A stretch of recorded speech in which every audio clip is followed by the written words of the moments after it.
Now that everybody's piling in, I'm going to answer a few more questions and then we're going to get started. What we're doing today is we are going to look at the games that I played this year, and I'm only going to be ranking the games that I played this year that came out this year. I start with the one that's on the bottom. I just figured that out beforehand, so I'm not sitting here like for a long time trying to figure out what I would put at the bottom. Some of this stuff is like DLC, but I just figured I'd put everything that I played. What I'm going to say is that I probably will not perfectly rank everything on my first try. I'm gonna place some stuff just out of gut feeling, and then we can look back as we fill in more and see if it makes sense and kind of adjust accordingly. Before we jump into the rankings, be honest. You are absolutely sick of random internet region restrictions. And sometimes you just want more freedom and protection to do whatever you desire. We've all been there, and like me, you might be interested in NordVPN. Using NordVPN, you can completely eliminate the notion of internet regional barriers. As far as your internet connection is concerned, you can live in Canada, the UK, Australia, anywhere you want. You can bypass the regional restrictions of your favorite streaming sites, or even just make it easier to access websites in another language. Best of all, there is a strict no-logging policy. NordVPN will not track or collect your private data. They simply provide the means for you to free yourself from region restrictions. And why should the big bad bureaucratic red tape tell you what you can and cannot do on the internet? NordVPN will help you to avoid situations like this in the future where control is taken from you. You can get a huge discount plus 4 months free right now if you head over to nordvpn.com/KingK. Best of all, if you decide it isn't for you, Nord has a risk-free 30-day money-back guarantee. Again, if you want to take advantage of this deal, head to the link in the description, nordvpn.com/KingK, for a huge discount on a 2-year plan plus 4 months free. Take control of your internet experience today. So I played 25 games this year. You can look through them.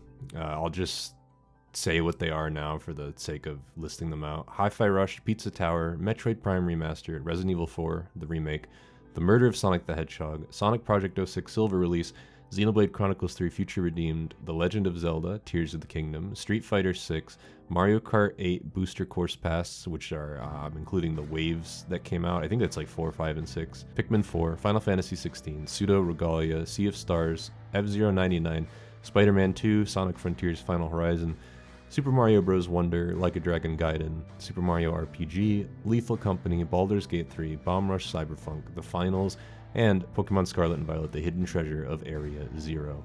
These are all games that I, with the exception of Street Fighter 6 and other multiplayer games, these are games that I finished and played this year. And what we're going to do is start the ranking with the one at the bottom, because I find that having something there, it's easier to go up once I have a thing that I can move from.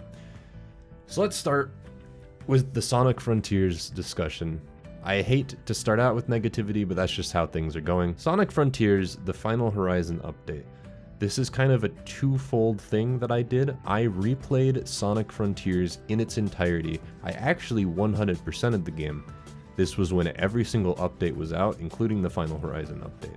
And then I also played the Final Horizon update. So my goal when replaying this game and playing the update was to see if there was something I could love about it.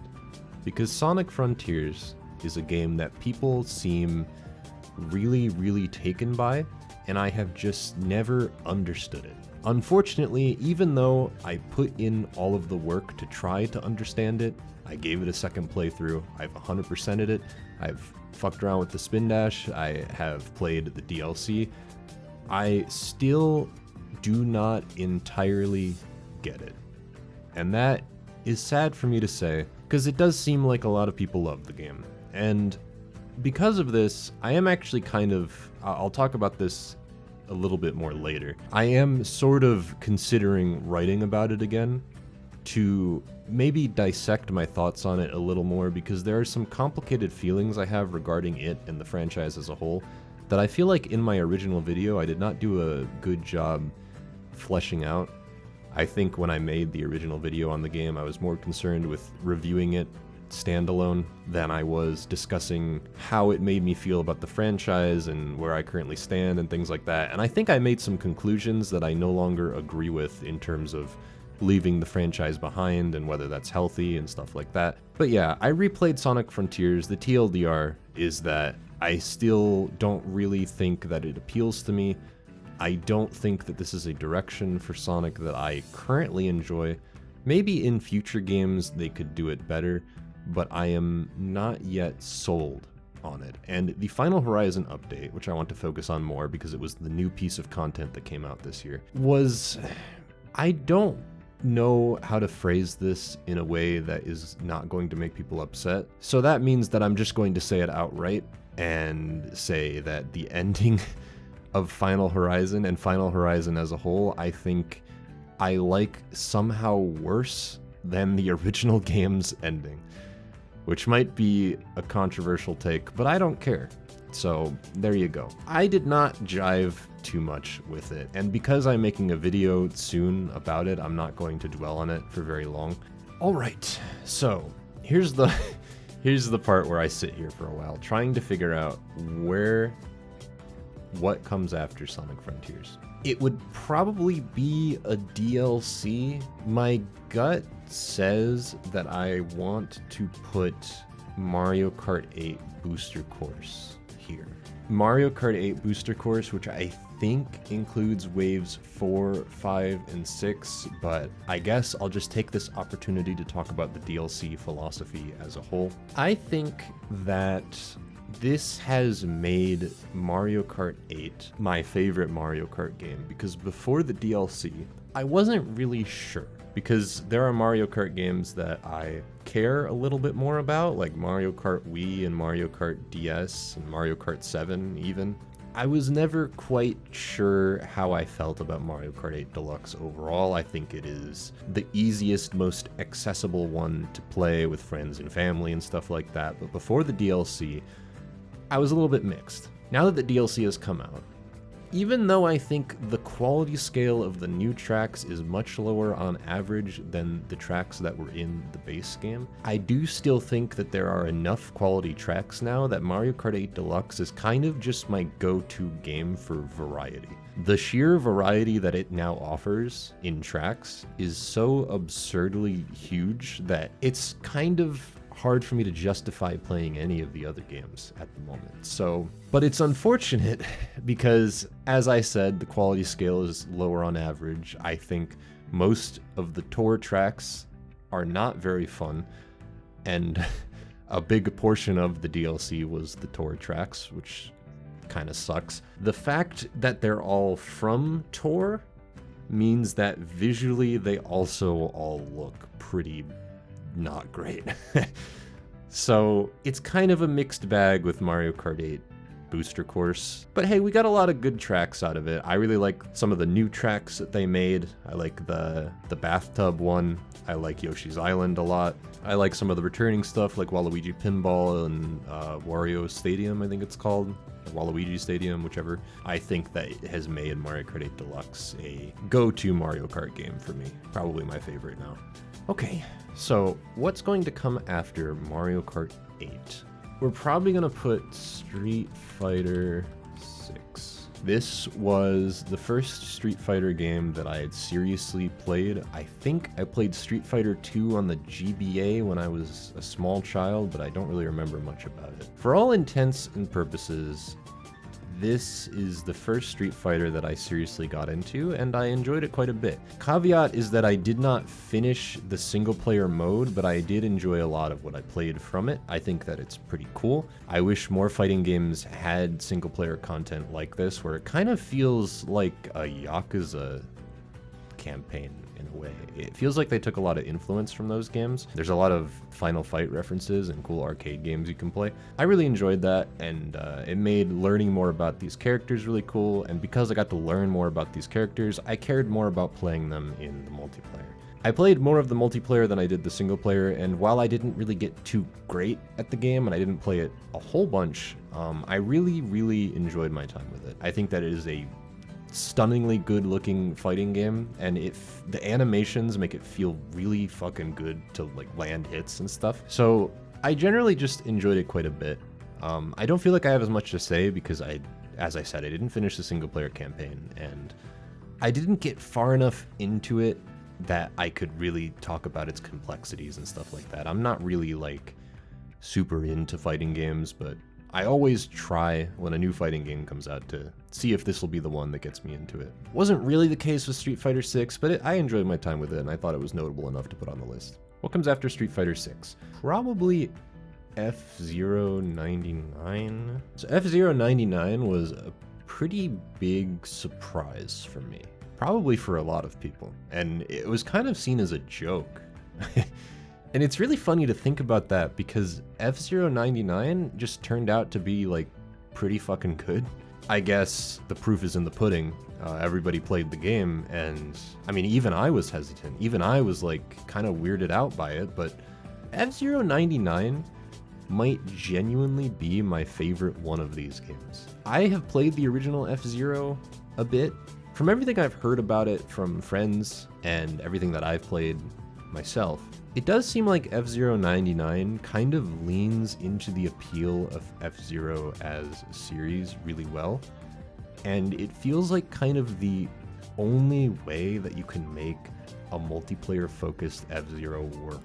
You have 99 other racers with you, and the thing about F-Zero that makes it unique is that you can die, and you're out of the race at that point.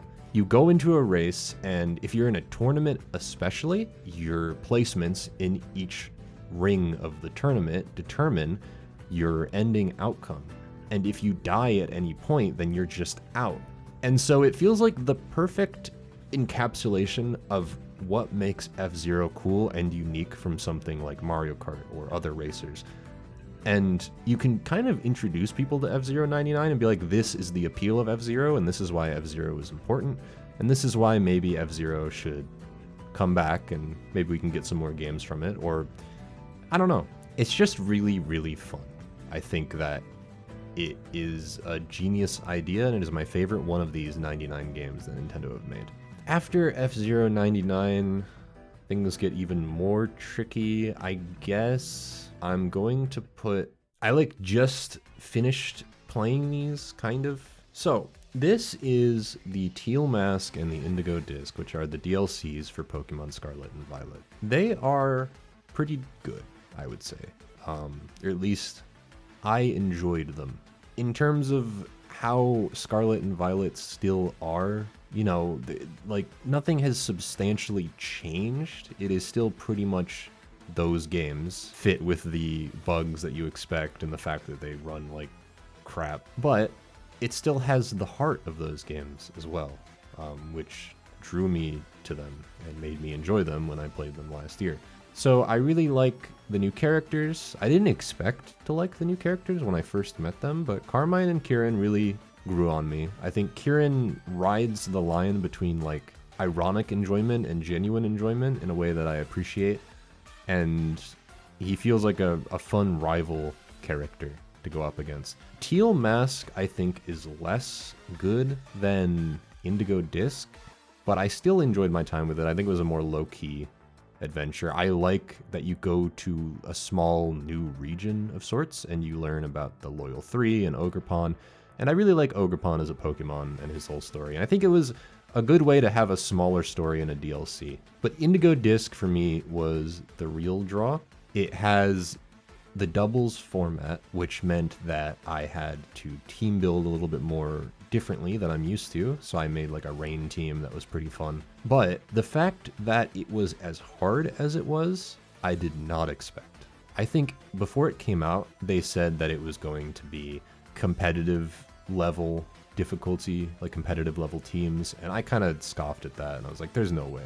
While it's probably not as like, the teams are not as powerful as something you would see in the current VGC meta, obviously, they're all competitively viable in the sense that they all work really well, and that means that they are also, if you are fighting at their level range, pretty fucking hard. Like, I was actually really surprised by how difficult Indigo Disc was, and I would say Scarlet and Violet on the difficulty scale are not super hard, but I also wouldn't say they're like super easy. They kind of like ride the line.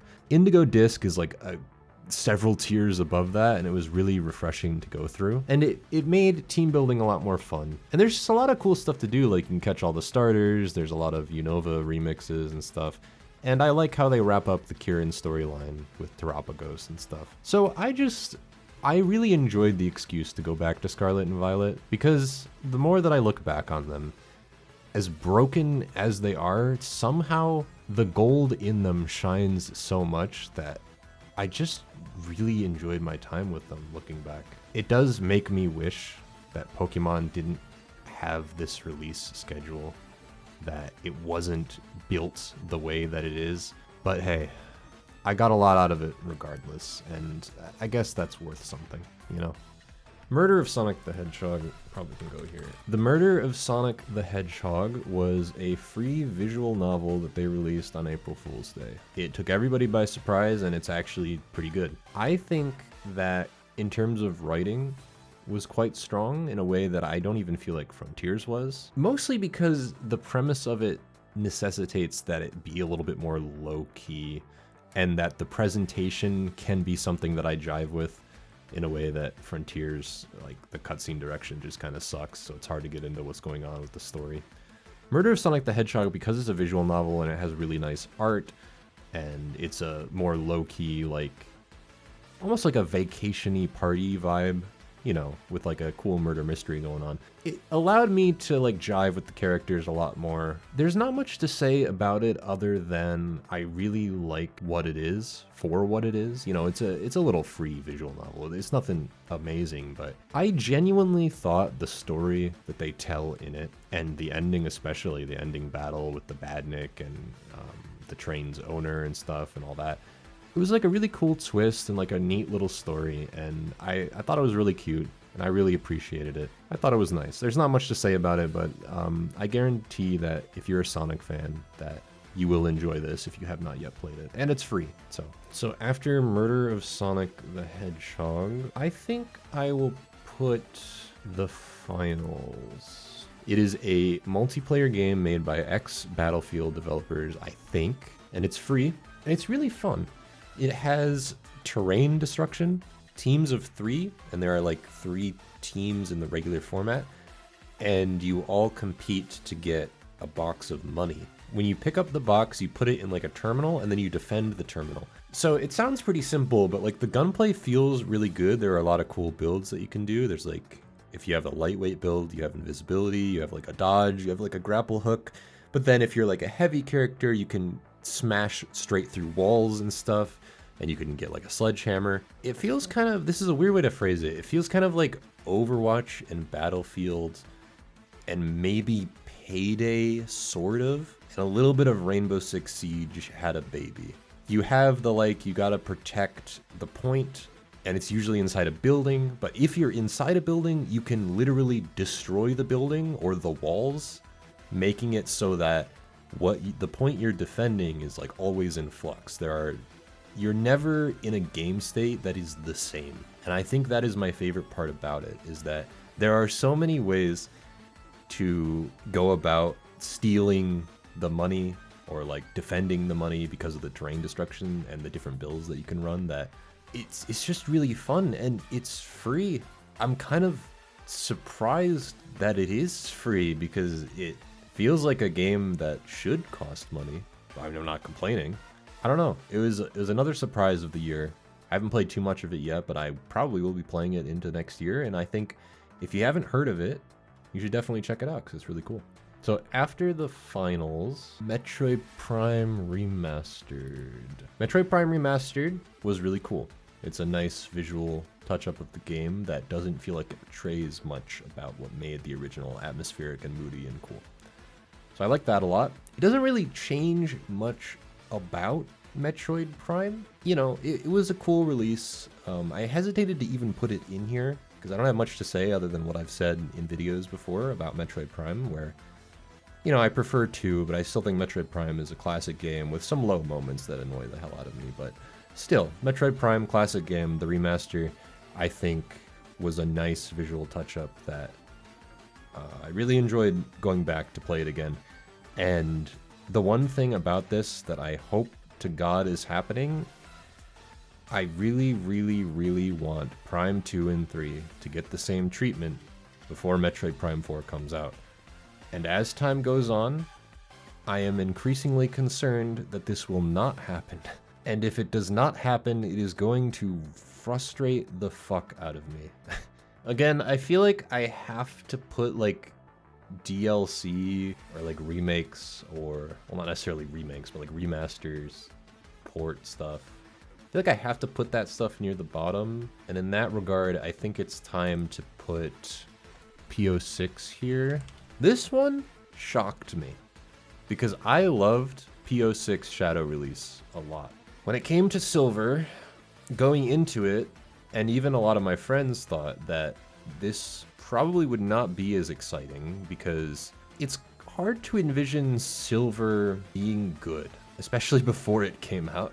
There's a lot of quirks about how his levels are constructed and the way that his gameplay was made that just made it seem hard to improve his gameplay, but I'll be fucking damned. Silver might be my favorite character to play in PO6 now. The way that he has been upgraded to play in his levels has completely changed how he feels in a way where I just love him now. I've always liked Silver, but this feels like how he always should have played, where he uses his psychic abilities to move just as fast as everybody else, but he also uses those abilities to his advantage in combat in a way that I think is much less slow and annoying than it was in the original. And I think that his new dash abilities for traversal in particular make him so much more fun to strategize with while you're platforming, because you have a limited meter to deal with all of your psychokinesis abilities. You can use his dash move to skip so much of the levels, but it's balanced in the way that it doesn't last very long, and it also goes so fast that if you're trying to land like an aquatic base, for instance, if you're trying to land on like a little pole like speedrunners do, it's genuinely hard to like make that work in a fast way. And so it feels like Silver becomes this character where he takes a lot of finesse to make work in a way that Sonic and Shadow, like obviously you're doing 3D platforming and stuff, but those levels are more like, it's about the flow, maintaining your rhythm and stuff, and just getting through the levels. There's platforming here and there, but you know, it's more like they just feel good to play. Whereas Silver, in terms of platforming, it feels like there's a lot more to think about in the moment in terms of like, am I going to use my psychokinesis here? Am I going to use all my meter here? Am I going to use my dash? It feels like he is my favorite character to play now, and that is just absurd to me. So for that alone, I think it is an incredibly noteworthy release, and as we inch closer to PO6 being completed, I do not have high hopes for like the boss fights. I think that they'll be good to play, but I don't envision that I'm going to love them that much, but I am really looking forward to End of the World and the final boss. What do we have after PO6? Probably Future Redeemed. Xenoblade Chronicles 3 Future Redeemed is the DLC. I hesitate to call it DLC because it's basically an expansion, but it's a DLC for Xenoblade 3 that's sort of a prequel, kind of. Future Redeemed was really awesome. It was a nice epilogue to the base game. I think it's cool to revisit Shulk and Rex and have them aged up, see their children. I think that Matthew and A are really cool characters. I enjoyed Future Redeemed a lot. I like how the gameplay works. It's a lot more streamlined because it's a shorter game, but I really love that Rex is like broken like he was in 2. Like they basically recognized how broken you could make him, and they decided to just take that playstyle and put it into Xenoblade 3. I think that's fucking cool. I really enjoyed it. I actually 100%ed this. I did not technically do everything in Xenoblade 3 original. There's some side quests I have yet to do, but I did most things. But Future Redeemed was short enough that I was able to 100% the game, and it was really fun. I really, really like it. This one, they packed a lot more of the fan service into this, which I think I prefer because it allowed Xenoblade 3 to be more of its own thing. But they crammed a bunch of cool fan service in here. The final boss is fucking awesome. I will be making a video on this next year, God willing, so I don't want to talk too much about it, but yeah, that's the gist of it. I think it's really cool. I want to look at these real quick and see if I would switch anything around. Murder of Sonic the Hedgehog feels too high, because I enjoyed it, but like not that much. I would probably put it above Street Fighter 6. Metroid Prime Remastered, maybe I should put that down. As much as I like the finals, I think I probably like it less than Pokemon. I am a slave to the franchise. This seems good for now. We might revisit this later, but this seems right to me. Okay, so this is my top 15. These are more of the full games, less DLC. I think here I will put Pseudo Regalia. Pseudo Regalia is a cool Castlevania 64-ish inspired 3D platformer Metroidvania thing. It's quite cheap, it's quite short, but it is a really, really cool platformer, I would say, that everybody should probably check out. It has some really, really cool movement. There's a lot of advanced tech that you can learn. I like all of the moves that you can unlock. I think the world design is really cool, and I really appreciate how it looks. It throws back to the N64 mood, where it's like really dark and dingy, and the low poly stuff kind of makes it feel really unnerving. I think the music really helps this as well. It makes it feel almost like, I think the game takes place in a dream. The story's like, I don't know. I don't really remember much about it, but I think it takes place in a dream, and so it feels very dream-like. I think obviously the strongest part is the movement and stuff, but I really like the atmosphere, and it was a really cool game. I just checked it out one day. It was new on Steam. I just saw it in the list, and I was like, hey, this looks pretty cool. Maybe I'll check it out. And it turned out to be one of my favorites of the year, top 15, I would say. Throws back to a lot of platformers I like, and I think it's a cool retro-ish project that feels like its own thing. Super Mario RPG? So, I never played Super Mario RPG before the remake, so the remake was the first time that I played Super Mario RPG. I really, really debated with myself playing the original, but I just decided I'd rather play the remake. It looks pretty faithful. So I just dived into the remake, and I really enjoyed it. I don't like it as much as like Paper Mario, Thousand Year Door, Super Paper Mario, Superstar Saga, Bowser's Inside Story, Partners in Time. I probably like this one less than all of those, but I can see now where those games got their inspiration from. And I think it's cool that Mario RPG is like more of a Final Fantasy-esque game than those other ones came to be. I guess the best way I can put it is that Super Mario RPG feels like the progenitor in the sense that it is a lot more like a Final Fantasy game. And then games like Paper Mario and Superstar Saga kind of took that and gave it its own unique identity even more than Mario RPG ever had. So I tend to prefer the RPGs that came after, but it is still a really good game that I really enjoyed. It has some really good music. The remixes are awesome. I think that the combat is all right. You know, they added some super bosses that were a lot more challenging than the stuff in the base game, but I struggled against the final boss a little bit. I think that it's a cool game. It feels like it goes by a little too quickly, but I also think that I'm glad that we can have an RPG that isn't super, super long. So it's kind of a double-edged sword there.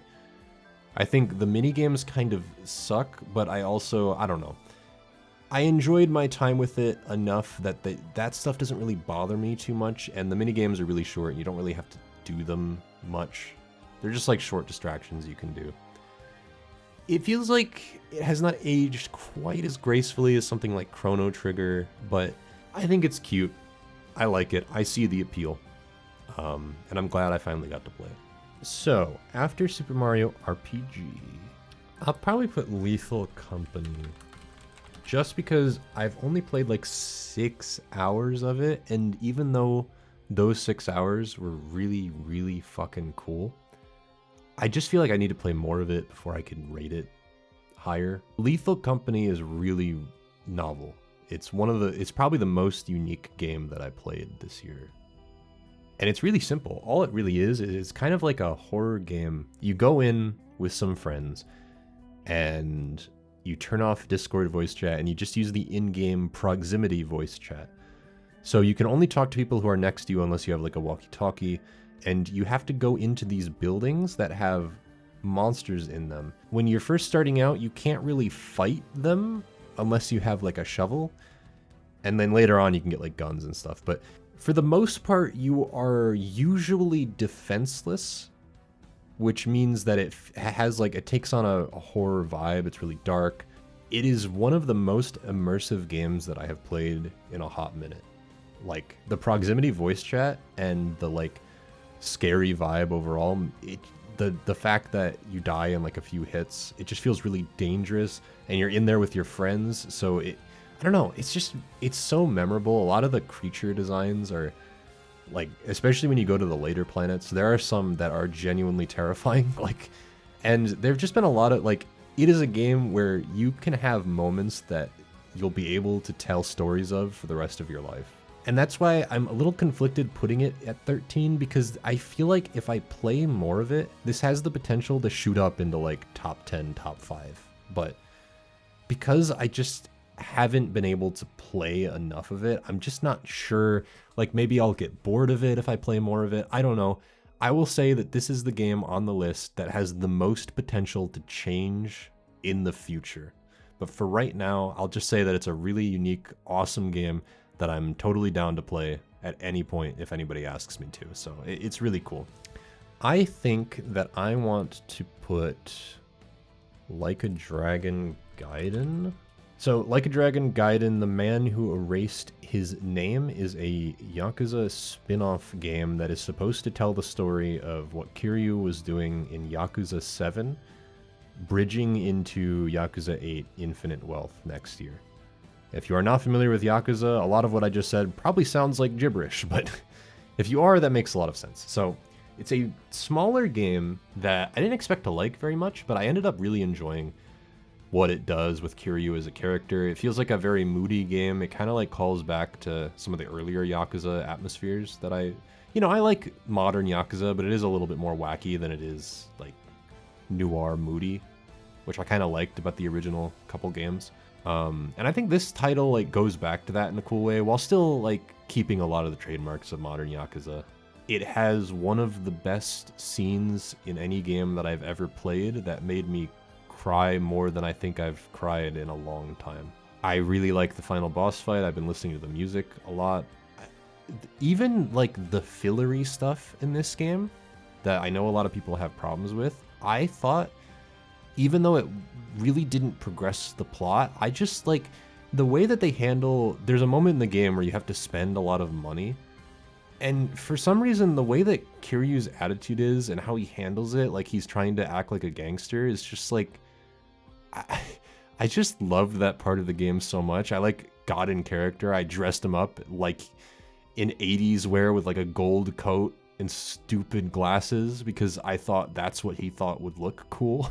I don't know. It was just, the best way to put it is that even when it was kind of meandering around and not really progressing the plot very much, because it's such a short game and it doesn't have the usual Yakuza pitfalls of like you're just kind of going through the motions of the plot and stuff like that, because it doesn't really have a lot of that and it's such a short game, it was a lot easier for me to enjoy the downtime and to get into the side content and stuff. And it just, having a microcosm of the Yakuza experience like this was something I didn't really know I needed, especially bridging into Infinite Wealth, which they've said is like supposed to be the biggest Yakuza game ever and has the most content or whatever, which I am massively looking forward to. But it was nice to have a bit of a reprieve from that, something like short, more focused, and I really think that it did wonders for Kiryu as a character and told a worthy story on its own that I'll remember for a long time. So I was pleasantly surprised by Like a Dragon Gaiden, and I think that it was a really good game.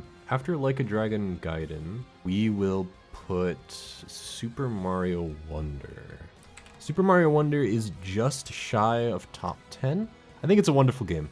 I really like the Wonder Seed mechanic and what it does for the surprise factor of the game. I am really glad that they seem to have broken out of their restrictive shell that they were in for like 10 years with Mario. In essence, it is a pretty standard 2D Mario game in structure and level design. It doesn't really do anything outside of the Wonder Seeds themselves. It is not a particularly innovative or massively different type of Mario game, but I do think that the Wonder Seeds add enough variety that it becomes something of its own.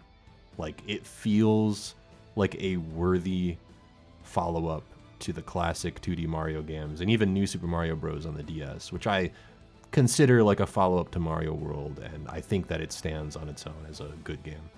I just think that since then, it's been kind of in a 2D Mario's been kind of in like a vegetative state, but Wonder, I think, is a genuine triumph in that regard, and I really enjoyed my time with it. I thought that the levels were really cool. It's probably my favorite 2D Mario that I've played. I like that it takes a lot of cues from the 3D Mario games as well. I think a lot of the people that worked on those games worked on Wonder, and that kind of shows. It's just shy of my top 10 because compared to something like Pizza Tower, which I'll get into later, it does not feel entirely like its own new thing. And this is kind of hard to describe, but it feels a little bit like there are some elements of it that are still struggling to break free from series tradition. Like, the boss fights are not very great, and honestly, a lot of like the fact that we're in like a new kingdom, I feel like it should feel more fresh than it actually ends up feeling. I don't know, it feels like it is just a touch too derivative of past Mario works, but again, it's number 11 in my overall list. I really enjoyed my time with it. I think that the final levels are really cool. I like the special world a lot. A little bit too easy, but I also think that the badge system adds a lot of longevity, and I like that there's a ton of playable characters. I hope that Mario games going forward just have a ton of playable characters. I think that's pretty cool. So let me look at the list, and we'll suss out any changes. I think in terms of the vibes here, they seem pretty good. I'm not as hot on Super Mario RPG as where I've placed it here, so do I like Future Redeemed more than... I think I like it more than Pseudo Regalia. I almost want to put Super Mario RPG lower. Not because I dislike it, because, like, again, I like basically all of these games to some extent. So I think what I'm gonna do is put this here, put that here, and then put...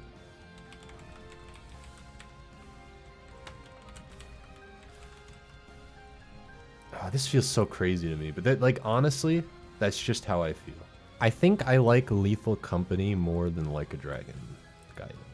Okay, so I think that this part of the list is perfect, and it does not need to be changed. This part is like, I'm gonna have to mull it over a bit. So, we're in the top 10 now. This is the cream of the crop. These are the ones, pretty much every single game in here could be Game of the Year. This is how strong the releases were in 2023. Every single game that I am putting in my top 10 could have been Game of the Year. And this is, again, another reason why I'm doing this stream, is because I genuinely could not decide what my Game of the Year was, no matter how long I sat and thought about it. I think for now, what I'm going to do is give it to Bomb Rush Cyberfunk. Bomb Rush Cyberfunk, I have not played Jet Set Radio. But if Jet Set Radio is anything like Bomb Rush Cyberfunk, then I would love the fuck out of Jet Set Radio, because Bomb Rush Cyberfunk was awesome. It was a game kind of like Spider-Man, where it just feels good to move around and do tricks and stuff and get combo chains up. There were points in Bomb Rush where, I mean, I think the story's good, and I like what it's doing, and I like the vibes and stuff, but there were points playing the game where it wanted me to go somewhere, and I legit forgot that I was even playing the story, and I literally just tricked around the levels for hours. Like, I would just sit there for hours grinding combo chains because it is so fun. It just feels good to move around. The music is fucking phenomenal. I almost describe it as like this zen-like flow state that you get into where you just, like, nothing else matters except what is going on in that moment. It is so, like, it's such a good game. I love it so much. It has like some Tony Hawk energy to it.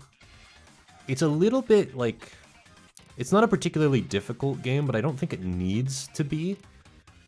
I think that it works as a kind of relaxing combo-ish experience. Like, just talking about it right now, I want to go back in and get super high scores on the levels I haven't done yet. It is probably at number 10 because everything else I care just a tad more about, but that is not to the detriment of Bomb Rush Cyberpunk. I think that it's really cool. So this is when it gets tough. This is when I'm going to sit here and grunt a lot. I think what I'm going to do is put Spider-Man 2 at 9. And then we'll put Pikmin 4 here. And we'll just go through these two. Spider-Man 2 was really, really good. I think that it is an exceptional sequel. I like it more than the first game. I think that it juggles Miles and Peter really well. I really, really like what they do with the Black Suit storyline, even though I must admit I am a tad sick of seeing Venom in Black Suit, but it was so fun the way that they handled the Black Suit that I honestly don't even care. Playing as Black Suit Spider-Man, when you first unlock the suit, it was one of my favorite moments in a game this year. It was like the rush that you get from the black suit feels like exactly the rush that Peter probably gets using it, which just is perfect. That's why I feel like the black suit probably works best in a video game, because it's able to convey that feeling to you. I think people say Web of Shadows did it as well. I haven't played that, but I'd be curious to play it and see how that handles Venom stuff as well. But in terms of Spider-Man 2, it was like phenomenal.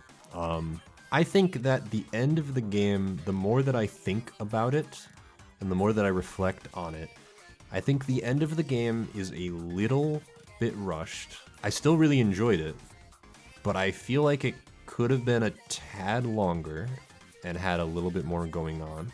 But other than that, I enjoyed pretty much everything else, and I thought the final boss fight itself was really cool, despite it being a little bit shaky with the pacing at that point. I think the side content as well in Spider-Man 2 is even better than it was in the first game. You know, there's still like you go and you hit bases and stuff, but there's a lot of genuinely great stories they tell in the side quests that feel almost essential to go through.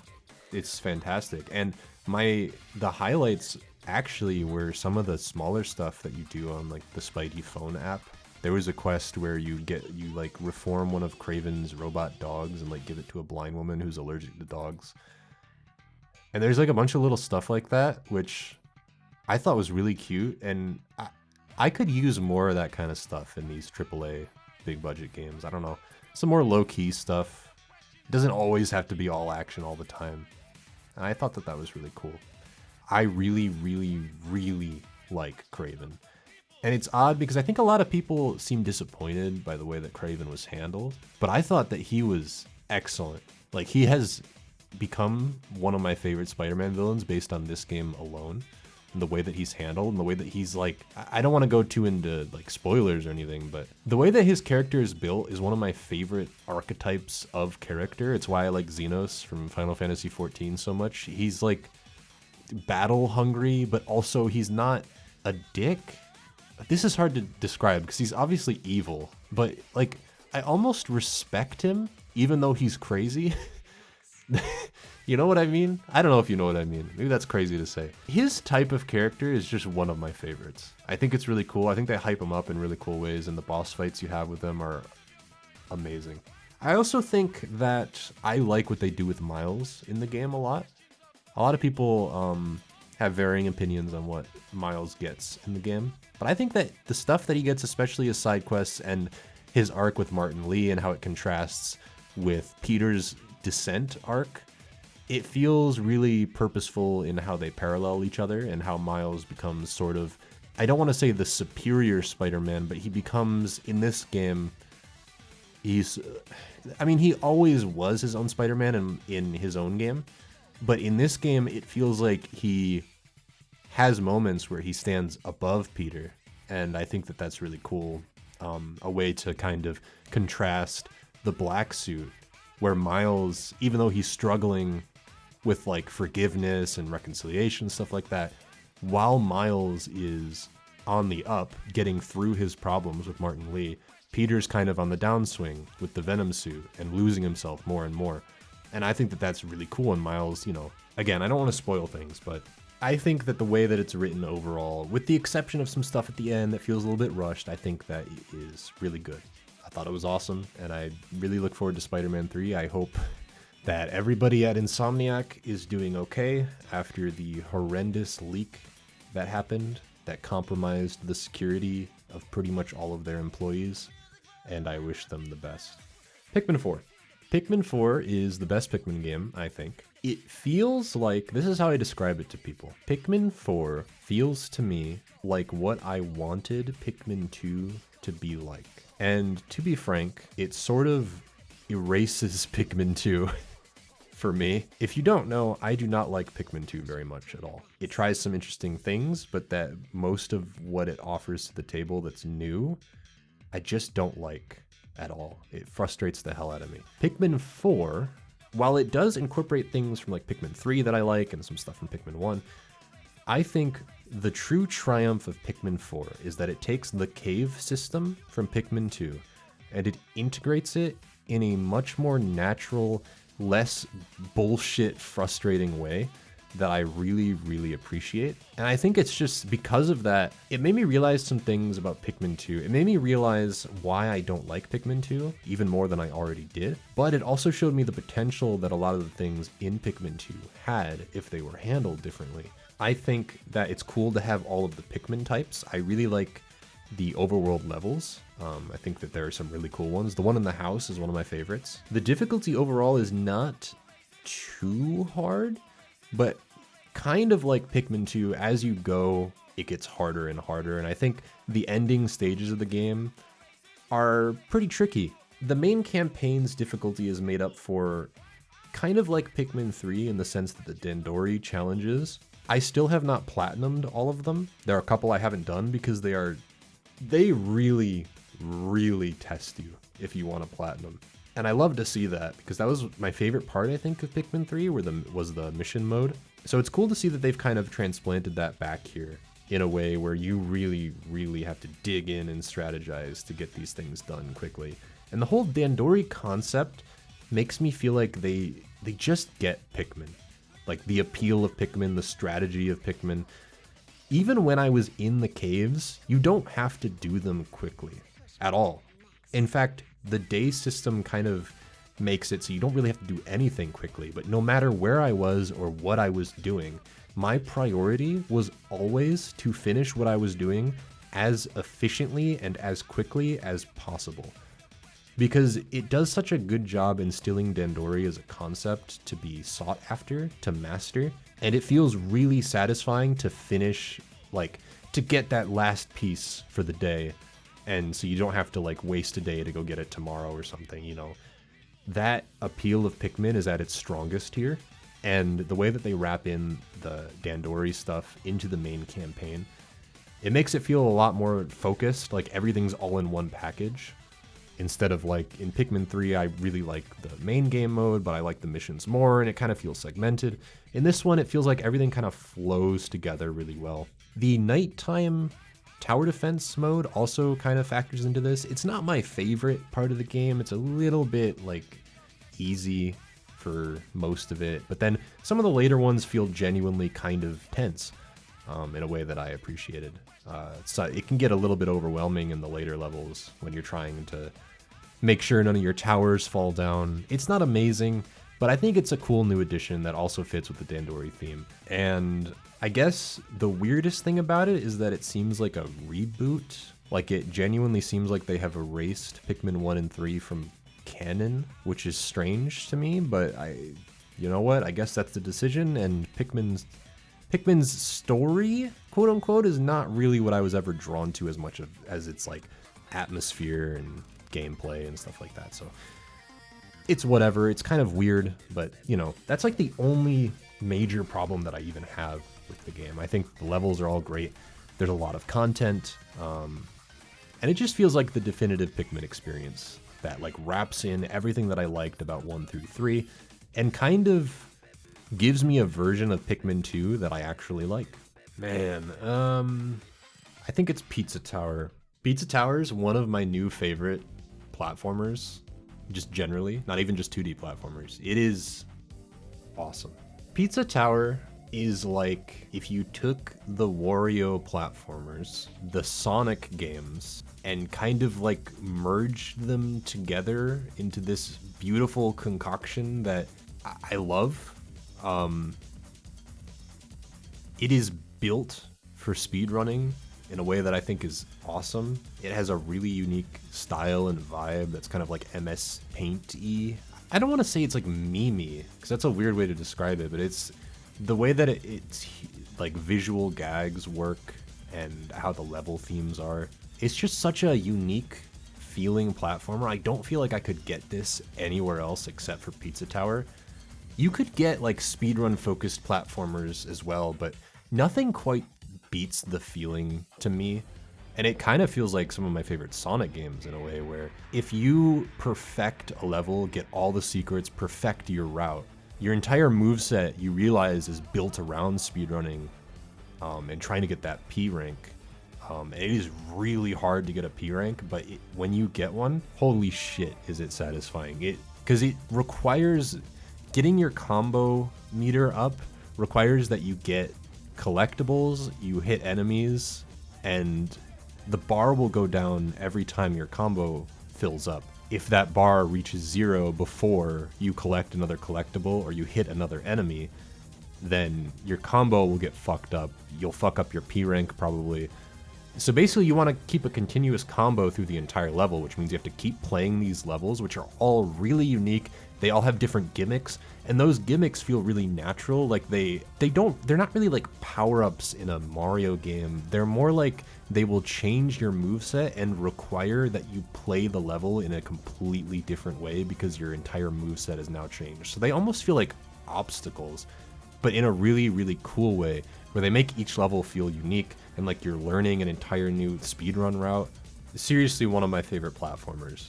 And this is part of the reason I have Mario Wonder as low as I do, because as much as I liked Mario Wonder, Pizza Tower just kind of blew me away in the way that it feels like its own unique thing that I can't get anywhere else, whereas Mario Wonder was great, but I feel like there are games that I've played that are very similar to it, and there's nothing like Pizza Tower. I just don't think there is. Okay, that feels right to me. Number 6. I am feeling Final Fantasy 16. 16 is a game, I hesitate to say controversial because it reviewed really well and people do seem to like it generally, but I completely understand why a lot of people don't vibe with it. Like, I get it. I really do. I think there are moments where the pacing kind of sucks. Some of the side quest design is not great. Although I will say that I enjoyed doing the side quests more than I didn't enjoy doing them. I like both modes of Final Fantasy 16, which is part of why it works so well for me as a full package.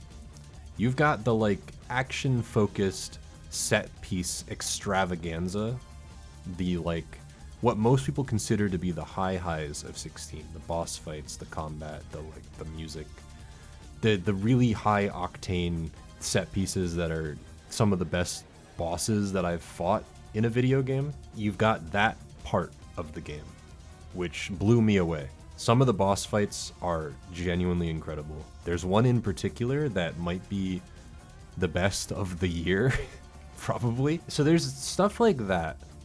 And I think that's what most people think of when they think of the strengths of Final Fantasy 16, right? But there's another mode of the game that is much slower, much more lore focused, much more character focused, much more like walk around environments and like vibe. And I have to be honest, I like that part of the game a lot. And it's what most people consider to be the slow, boring part of it. But the thing about Final Fantasy XVI is that I like all of its characters so much, and I like its world concept so much, and I like its villain so much, and the themes that it's working with, and what it represents for the franchise, that pretty much everything that I was doing in it felt meaningful to me. I liked to hit up the tomes every once in a while and learn more about the world. I thought that the mystery they set up with the villain and how the world was really cool. I think that it feels like kind of a dour tone, but not in an oppressive way, where you can still feel these lighthearted undertones that are a hallmark of Final Fantasy, but it is also a bit more dire. Like, it feels more apocalyptic, I guess is the best way to put it. And I really enjoy the feeling of the apocalypse in games and in media in general. And the best way to put it is that this game oscillates between really chill and really frenetic in a way that I dug a lot. And it's in a way that a lot of people don't dig. And I get that completely, but I don't know. I would play it again because I think that the combat's really fun. I really like trying to figure out how to do the most damage, kind of like learning a rotation in 14. It was really cool to figure out what icons I gelled with the most. The boss fights were all really fun, as I said, and I think the soundtrack is one of Soken's strongest in all ways that it exists. And by the end of the game, I like genuinely, it kind of got to me a little bit. It was like, because I really, really like these characters a lot, especially Clive. I don't know what it is, if it's his voice acting or what, but his journey meant a lot to me. And at the end of the day, he meant so much to me that I saw it through to the end, and there's a lot of problems with it. Again, I think that there's some pacing issues. I think there's even some writing issues with some of the female characters. You know, there's some iffy stuff in there. But on the whole, I love the fuck out of it. So what goes at number 5? Let me just see what the games are that can go in here. We got Hi-Fi Rush, Resident Evil 4, the remake. We have The Legend of Zelda Tears of the Kingdom. We have Sea of Stars, and we have Baldur's Gate 3. Oh, I don't know. Okay. Resident Evil 4 is probably going number 5. Okay, so Resident Evil 4 remake. I played the original for the first time this year and the remake back to back. Resident Evil 4 remake, I loved. It is one of the best Resident Evil games. I might even like it a little more than the original Resident Evil 4, but I also think that as a remake, one of the reasons I appreciate it so much is that it doesn't attempt to replace what RE4 is. So the best way to put that is that it complements RE4 rather than tries to replace it. So I think that you get a unique feeling from both of them that kind of necessitates that you play them both, which I think is probably the best way that a remake could ever be handled, and my preferred way of handling remakes. It feels like a remix of the original, where it will subvert your expectations from playing the original at basically every turn. There are a bunch of surprises, the way that they handle the levels. It feels like they were dedicated to twisting what people thought was going to happen based on their muscle memory of the original. Even for me, having only played the original once, the fact that I played it before the remake meant that I was able to key in on those things about it, because I had just played the original and I was instantly familiar with it because it was still on the mind. I think that is more... Resident Evil 4 has a more engaging action loop because of the way that it controls, and that because you have more freedom of movement and aiming and stuff, the enemies have been made much, much more aggressive in turn. And so it feels like generally a harder game, I guess. The game is a little bit more fun to play for me. It just kind of flows a little better than the original, which I still really like the original, but it has the like kind of modern Resident Evil remake feel to it. There's not a lot I can say that hasn't been said already in terms of Resident Evil 4. It's just a really fun action game, I guess, that feels a little bit more survival horror-y. It has that flavor, but it's still very much an action feel. It has really good pacing. It feels like no area overstays its welcome at all. I love both Resident Evil 4 Remake and Resident Evil 4, and I think that this is what more remakes should be striving to do. Remix the original, do cool stuff with it, like almost commentate on the original a little bit, you know? So that there's a reason to play both of them. So yeah, Resident Evil 4 probably comfortably at number 5 in my top 5. And then we move to the truly hard ones. Okay, here's the way I'm gonna handle this. We are gonna go through each individual game and then pair them up next to each other. That is the only way I think I could ever get through this. Tears of the Kingdom, we'll rip that off right now, because I made an entire video on it. There's not a whole lot more I feel like I need to say about it, other than it was an incredible game. It was not what I expected or wanted it to be, but it ended up surprising me in that way and giving me something that I didn't think that I wanted to get. It is a phenomenal game. I think I've been thinking about this a lot. I feel like I maybe like Breath of the Wild a little bit more than Tears of the Kingdom, maybe. That is obviously like two of my favorite games, so it's like we're in the realm of the gods debating what statue is a little bit more pleasing than the other one, you know what I mean? Like, either way, it doesn't really matter for the sake of this discussion, because Tears of the Kingdom is incredible. Again, I've said pretty much all I feel like I needed to say in the video that I made, so I'm not going to belabor that point too much. So we have Tears of the Kingdom. Is Tears of the Kingdom, which I'm considering for number 4, is it better than Baldur's Gate? Oh, this is still hard. I thought this would make it easier, but it's actually, I feel like, just made it harder. Okay, let's put Baldur's Gate aside. Is Tears of the Kingdom better than Hi-Fi Rush? It came out of fucking nowhere, but it is probably one of my favorite action games now. It's an action rhythm game, but to me, it feels like so much more than that now, where it kind of like slid me into the pipeline of finally understanding how action game rhythm in general works. The rhythm action thing is like more than just its gimmick to me. It allowed me to fully connect with and understand what makes action games incredible in a way that I had not been able to do in the past, I think. And specifically for this game, it means that every single moment is like I am focusing my ass off, because you want desperately to be in tune with the rhythm. And everything beats to the rhythm, and every enemy fights to the rhythm. You parry to the rhythm, you block to the rhythm, and I think maybe for some action game veterans it would make the game a little bit too easy. I understand that, because there's a more defined timing to everything,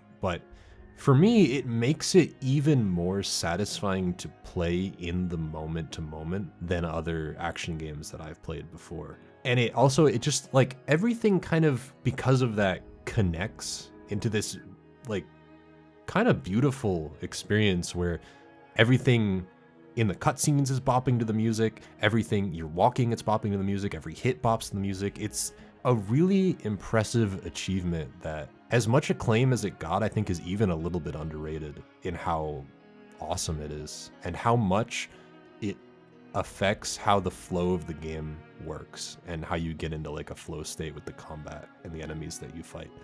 And it makes all of the boss fights absolutely incredible, and the final boss is one of my favorite bosses in games with the way that they pair it to the music. It impressed me in a way that I didn't think it would. I remember when they first announced it, and yeah, it came out of nowhere, but you know, I thought they would be a cute game that I would enjoy.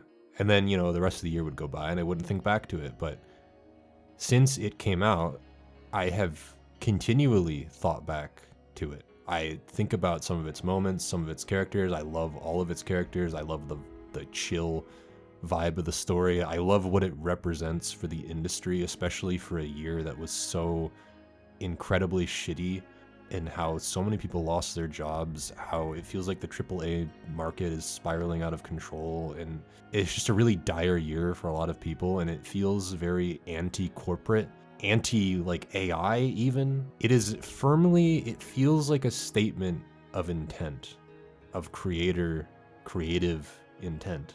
It really spoke to me a lot. Even just talking about it now, it kind of makes me feel a bit like fuzzy, you know, thinking back to it. It feels a little nostalgic, and it's only been like 11 months since it came out. Yeah, that's another thing about Hi-Fi Rush I forgot about, is that the art style and vibe of the game feels like a kids licensed action game from the 2000s, but I say that in the most endearing way that it can possibly be said. You know what I mean? It's like, it feels like a lost game that got canceled in the 2000s, you know? It's so hard. Why is this so hard? Talk about Baldur's Gate 3 then, I guess. It was something I never thought I would play. In fact, if the year was 2017, I would not have played it, which I guess is kind of a mark of how much I've changed as a person and how much my tastes have evolved, that I was able to put over 100 hours into a game like Baldur's Gate 3 and finish it. But that also, I guess, speaks to how incredible Baldur's Gate 3 is as a game. Again, it won Game of the Year. You know, there's not a lot I can say that you don't already know about it, but I'll tell you what I liked about it is that I love D&D. I don't get to play it very often, but I enjoy how the rule set was translated into a game like this. It feels very similar to Tears of the Kingdom in the sense that they're both games about creativity and freedom of choice more than the surface level.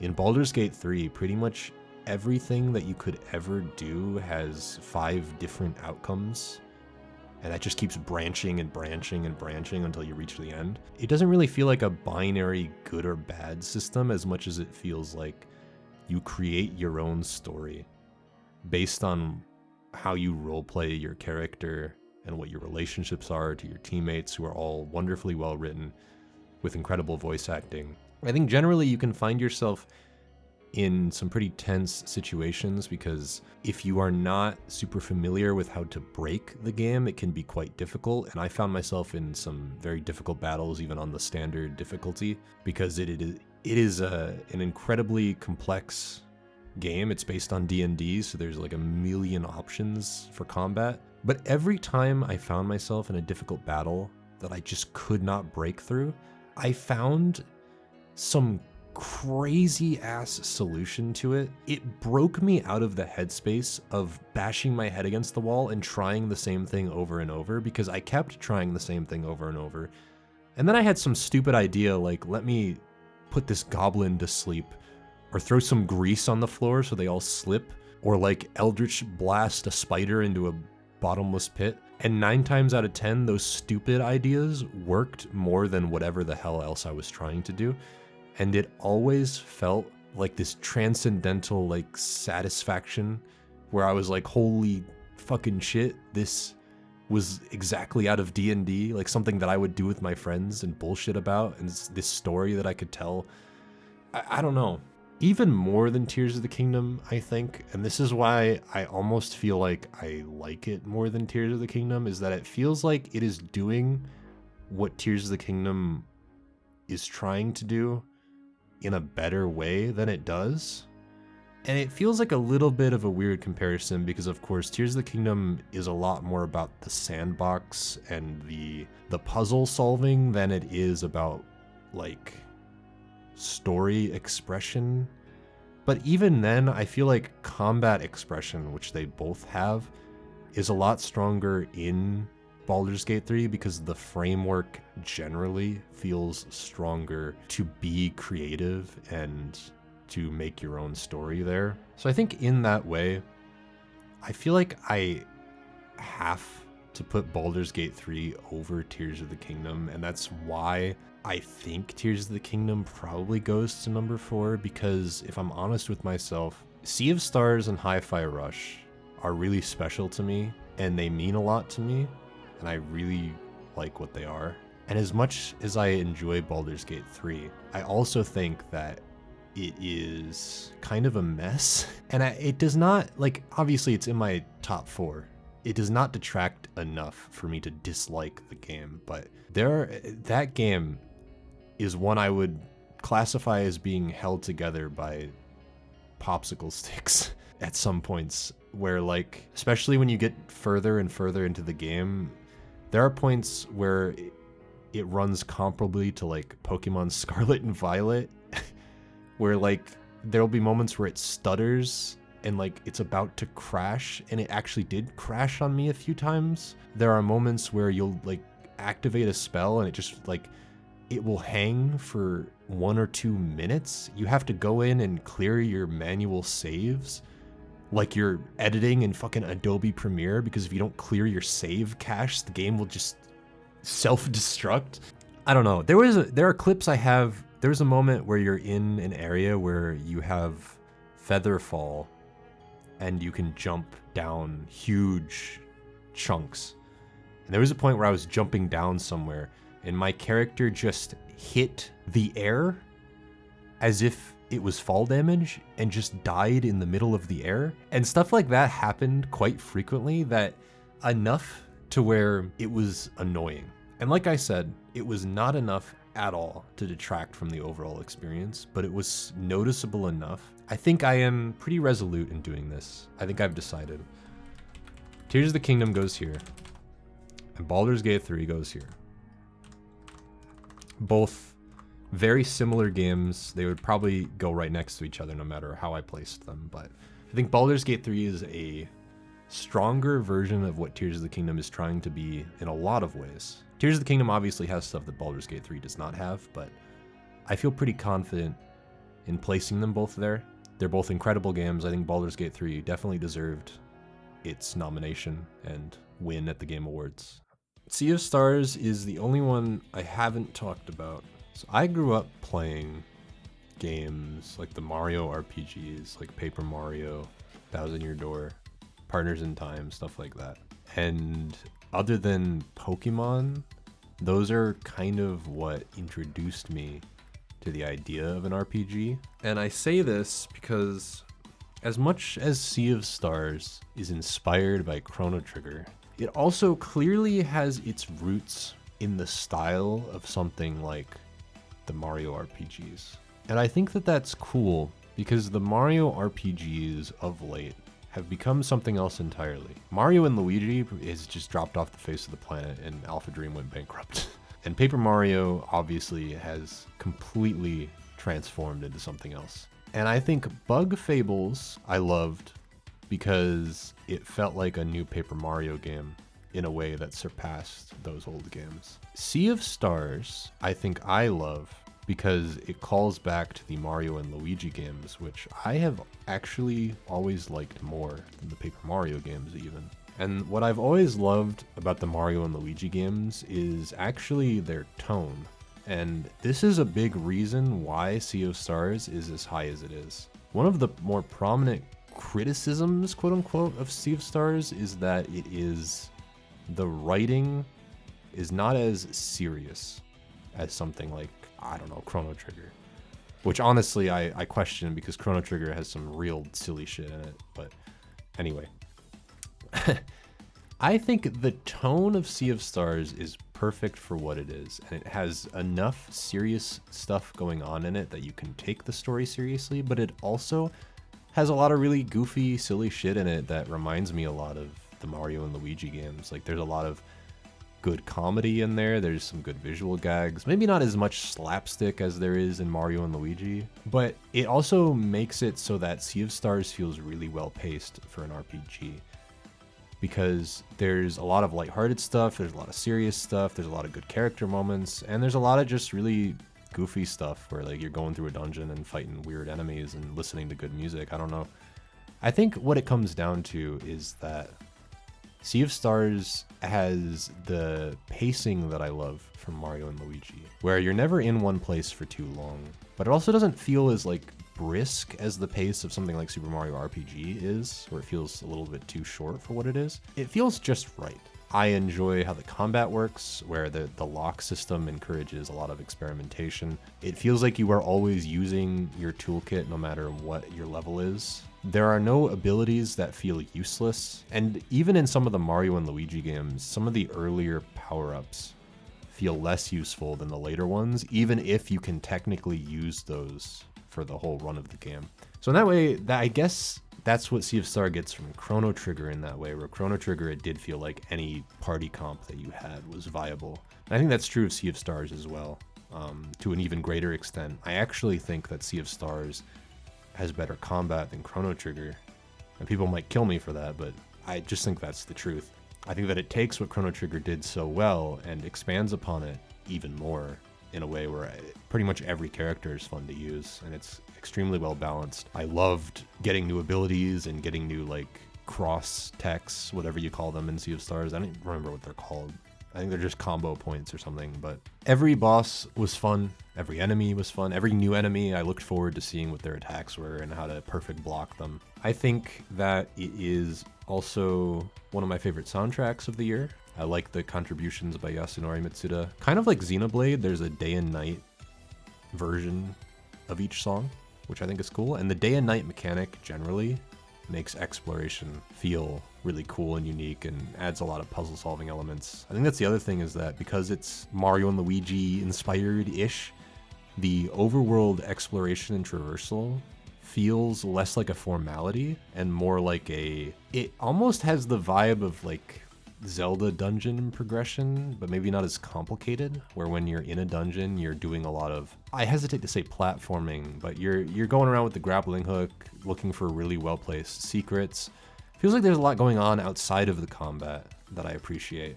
And for as silly as the story is, there are some moments in it that are genuinely pretty impactful. I also think that the secret ending you get is really cool. The final boss is really cool. I also think that it is special in the sense that it is a sequel to The Messenger, it's a prequel, I guess.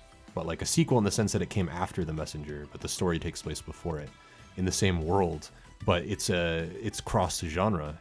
The Messenger was a Ninja Gaiden inspired platformer that was also kind of a Metroidvania, where this game is a turn-based RPG that is set in the same world, and not even just the same world, but it's like the same storyline. Like it predates the world of The Messenger, and you go to places that are in The Messenger, and it's really cool. It feels like almost like what Xenoblade 2 does with Xenoblade 1 in terms of recontextualizing what you know about the world and stuff. In that sense, I think that the strengths of both The Messenger and Sea of Stars are now kind of, and have always been, their more meta aspects, which is strange for me, because more meta stuff in media is stuff that I tend to not enjoy much at all, because a lot of it feels very lazy. But in this case, I think they use it to its advantage, where a lot of the more video gamey tropes you would expect from something like this are twisted on their head and made to fit into the really unique universe they have going on, to the point where I'm really excited to see where they go with it and what genre they tackle next. The best way I can put it is that Sea of Stars feels like a love letter to video games, to RPGs, to story-based games.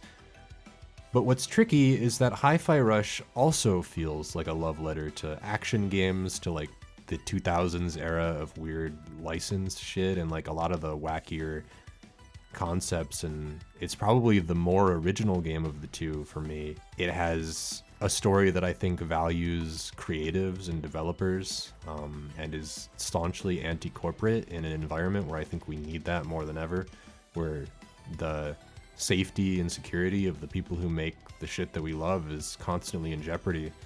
I think a game where you beat the shit out of a group of CEOs, essentially, that each have like a stranglehold on the music industry, and by extension also the games industry, which is set up in a very similar way.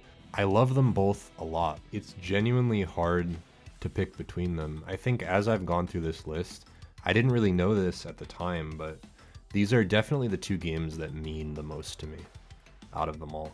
And I feel like I'm gonna be here for another hour. They both feel somewhat derivative, but Sea of Stars is more obviously derivative, whereas Hi-Fi Rush I think I respect more as its own thing. I also respect Sea of Stars as its own thing, but it is billed as like inspired by Chrono Trigger, if that makes sense. And you can feel that, even though I feel like it transcends what Chrono Trigger was willing to do. I also feel like it is rooted in it. It is kind of hard to separate. Whereas obviously Hi-Fi Rush has inspirations, I think. It plays a lot like Devil May Cry. It uses licensed music. But I also feel like, in terms of what I value, Hi-Fi Rush might be the game that hit me the most. I think Hi-Fi Rush, all of its elements work like a song in and of itself. That's what I think so beautiful about it, is that it feels the most cohesive. I think that's why I'm having so much trouble, is because Sea of Stars, I think, is a game I love because it is like a lot of the things that I still like that were from a long time ago. Whereas Hi-Fi Rush is something that I am still impressed by. The commitment to its core idea can be felt the entire way through. I don't think there's anything I even dislike about it.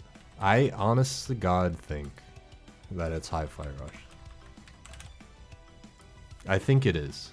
And it came out of nowhere. A lot of games came out of nowhere this year, but this one came out of nowhere and hit me down the side of the street like a semi-truck. I think that's what I've decided on. In a year of absolutely incredible games, looking at this list, I think that I am content with it. Number 25 is Sonic Frontiers Final Horizon. Number 24 is the Mario Kart 8 Booster Course, the waves that came out this year. Number 23 is Metroid Prime Remastered. Number 22 is Street Fighter 6. Number 21 is The Murder of Sonic the Hedgehog. Number 20 is F-Zero 99. Number 19 is The Finals. Number 18 is Super Mario RPG, the remake. Number 17 is Pokemon Scarlet and Violet, The Hidden Treasure of Area Zero. I just kind of put both of them in the same tier. Number 16 is Sonic Project 06 Silver Release. Number 15 is Pseudo Regalia. Number 14 is Xenoblade Chronicles 3 Future Redeemed. Number 13 is Like a Dragon Gaiden.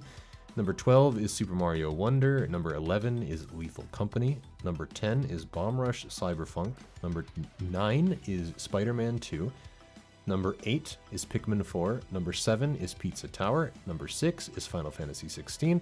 Number 5 is Resident Evil 4. Number 4 is Tears of the Kingdom. Number 3 is Baldur's Gate 3. Number 2 is Sea of Stars. And number 1 is Hi-Fi Rush. There you go. I did it.